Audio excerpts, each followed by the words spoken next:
तो hey guys, welcome to my blog. तो आज हमारी सवारी निकली पहाड़ों से ही पहाड़ों की ओर, जिसके लिए सुबह सुबह निकल गई घर से और सूरज चाचू के साथ हम लोग भी आगे बढ़ते गए। हमारे घर से कुछ ही दूर पर है ये रोड जो सिंगल है, यानी इस रोड पर एक बार में एक ही गाड़ी आराम से पार हो सकती है। और यह मोड़ इतना मोड़ मुड़ाव वाला है और लाइट भी नहीं है, जिसके वजह से रात में यहाँ से जाना बेहद खतरनाक हो जाता है। इस मोड़ों से भरी रोड को कहते हैं टेंगनी घाट। सुबह सुबह धूप खिली हुई थी और धीरे धीरे दिन चढ़ते गया और हमारा सफर भी आगे बढ़ते गया। ये सारे जो छोटे छोटे पेड़ दिख रहा है, ये है तेंदू का पेड़, जिससे बीड़ी बनाई जाती है। और सोचने की बात यह है कि सरकार ही इसकी खेती करने के लिए यहाँ के लोगों को प्रोत्साहित करती है और यहाँ की गैया इसी तरह अपने झुंड में खुला ही घूमते रहती है। और ये देखिए, इसको तो अलग से सोने का जगह भी मिल गया। ये है मेरे भैया, जिन्हें गाड़ी चलाना इतना पसंद है कि जीजा जी को तो आराम ही मिल गया। और सबसे ज्यादा मजा तो इन्हीं लोग का था। बीच में बैठ के बच्चा गैंग को लेकर उड़ते हुए जा जो रही थी। और यहाँ निंद्र लोक में गई हुई मेरी दीदी अचानक हमला कर दी। पीछे हमने अकेले बैठल हली तो हमनी के इंटरटेनमेंट कराने हमारा लल्ला भी आ गया।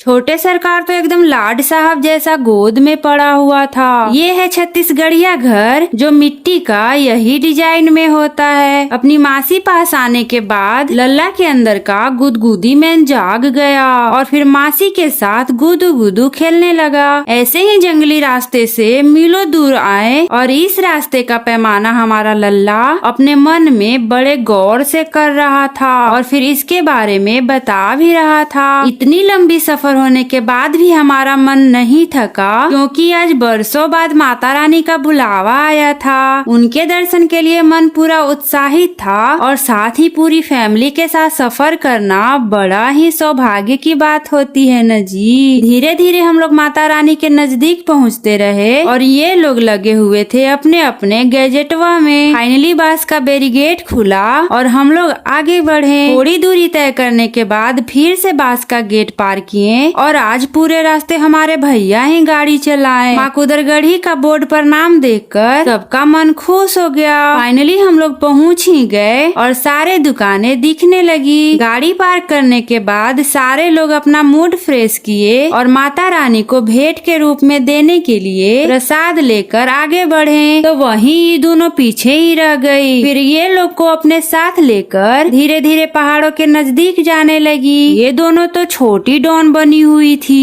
ये है भव्य दरवाजा, माकुदरगढ़ी के पास जाने का पहला कदम, जो बहुत ही प्यारा बनाया गया है। उसके बाद यहाँ पर लोहे का भूल भुलैया वाला रास्ता है, जिसमें प्रवेश करने से पहले पानी से शुद्ध होना रहता है। और यहाँ पर तो इनका राज चल रहा था, जो प्रसाद देखते ही झपट्टा मार देता है। और यही है वो दरवाजा जहाँ से माता रानी के पास जाने के लिए सीढ़ियाँ स्टार्ट होती है। उत्साह से भरे इस समय हम लोग बड़े ही खुशी खुशी सीढ़ियों पर चढ़ने लगे। माकुदरगढ़ी का दर्शन करने के लिए लगभग 900 सीढ़ियाँ चढ़नी पड़ती है, जो स्टार्टिंग में अच्छा है। जैसे जैसे ऊपर चढ़ते जाते हैं सीढ़ियाँ बिल्कुल खड़ी हो जाती है, जिस पर बच्चों के साथ चढ़ना बहुत ही ज्यादा मुश्किल हो जाता है। और साथ ही बंदरों को भी ध्यान में रखना पड़ता है कि ये हमारा सामान न छीन लें। जय माता दी बोलते बोलते कुछ सीढ़ियाँ चढ़ने के बाद दिखा ये छोटा सा झरना। फिर यहाँ से तो और एक खतरनाक सीढ़ियाँ स्टार्ट होता है जी, जिस पर बच्चों को गोदी लेकर हम चढ़ा ही नहीं सकते हैं। भाई साहब, इतना कष्ट सहने के बाद माता रानी का दर्शन होता है। हमारी तो सांसें ही फूलने लगी थी। खैर बीच बीच में यहाँ पानी और बैठने की व्यवस्था की गई है। खड़ी सीढ़ियाँ समाप्त हुई और ये लगभग प्लेन जगह आ गया। हमारी भाभी तो पूरा भंगुआ गई थी और बच्चे सारे यहाँ से फिर से गोदी में सवार हो गए। धूप कड़ा होने की वजह से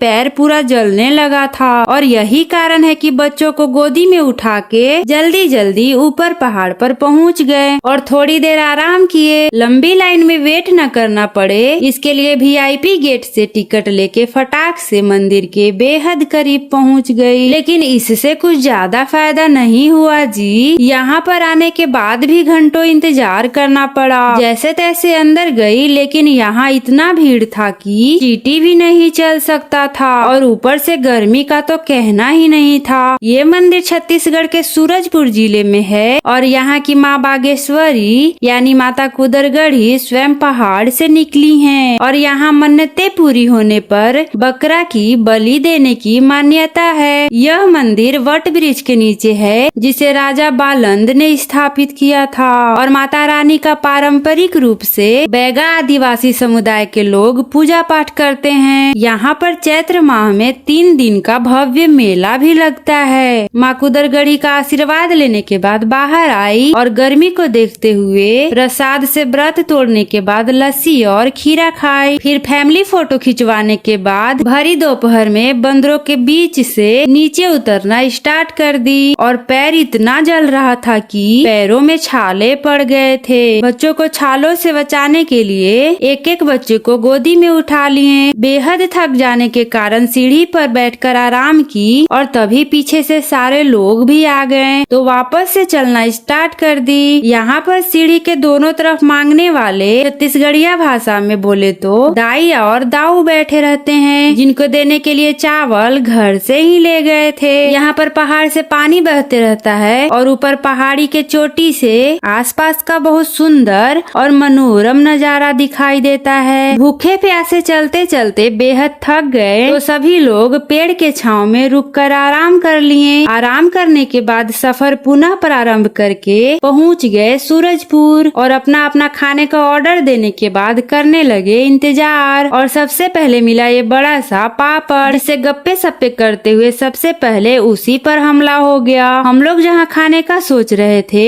वहीं बच्चों को सिर्फ खेलने का फिक्र था। खाना का इंतजार करते करते पापड़ और सलाद से ही काम चला रही थी। तभी एक एक करके हमारा खाना धीरे धीरे हमारे सामने रख दिया गया और खाना इतना स्वादिष्ट था कि भाई साहब सब अपना उंगली भी खा जाएं। ये है हमारी भाभी जो आराम से खा रही थी तो हमारे शरारती भैया इनको पनका दिए। जहाँ हम लोग सब खुद खा रहे थे वही हमारी बड़की दीदी हमारा लल्ला सीनू को खाना खिलाने के पीछे पड़ी थी, लेकिन ये शैतान बच्चा खाया ही नहीं और प्रिंसेस हमारी आधा रोटी खाकर इतना खुश हो गई जैसे मानो पूरी दुनिया का खाना खा ली हो। इस स्वादिष्ट खाने को चट्टो पट्टो करने के बाद बारी आई वापस आने की। रास्ते में जब हम लोग वापस आ रहे थे और मैं सो रही थी तो वहीं मेरा नटखट लल्ला मेरी नकल करने लगा। सोने का जी। इसकी शरारतों के साथ हमने अपना आज का सफर समाप्त किया। Bye bye guys.